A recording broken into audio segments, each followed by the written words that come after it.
Long, long time ago, in the land of America, the time was 1980s. Now, 1980s was wrong. You had Alf, the spaceman, and Mr. and Mrs. Potato Head, PTSD edition. The good Ghostbusters movie that didn't lose $70 million. Now, unfortunately, America at the time had terrible economy. And when did America not ever have a terrible economy, am I right? Also in the 1980s was the president candidate Ronald Reagan and Jimmy Carter, but we don't care about him because Ronald Reagan wins the race. Oh my God, look at the mess. Oh. Jimmy, what are you doing? Ronald Reagan was elected, of course, and he had a plan. Now the media called it Reaganomics, and we're gonna break it down bit by bit, like we're breaking down an elephant. Part 1 to Ronald Reagan's economic plan: lowering the taxes. Now, Ronald Reagan proposed a 30% tax cut. You're probably thinking to yourself, hey, he's probably going to lower the taxes for the poor people and the rich people. They got to pay more. You're wrong.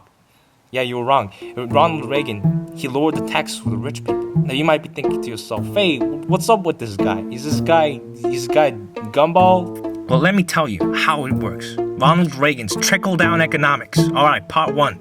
The rich people, they got the money. Part 2, if you lower the taxes for the rich people, they have more money. Step 3, part 3, the rich people start spending that money. Part 4, they start building factories and stuff like that. Because you know why? Because they want more money. And investing is one of the best ways to make money. Ask any economist out there. Step 5, there's more money in the economy because there's more factories and more industries booming. Because everybody's getting jobs, everybody's happy, no more people are poor anymore. Hooray! Too bad that didn't really happen though, because the first 2 years of the economic plan, the economy kind of sucked. But for the rest of Ronald Reagan's presidential term, things were good. The economy was actually looking good. Part 2 to Ronald Reagan's plan is called increasing military spending. Oh, I don't know where this can get wrong, Ronald Reagan. It's not like we're in debt or something like that. $1 trillion in 1980s is not a lot of money. Remember that thing called the Cold War? Yeah, the Cold War. You know, people were fighting that Cold War, you know? Real bad thing.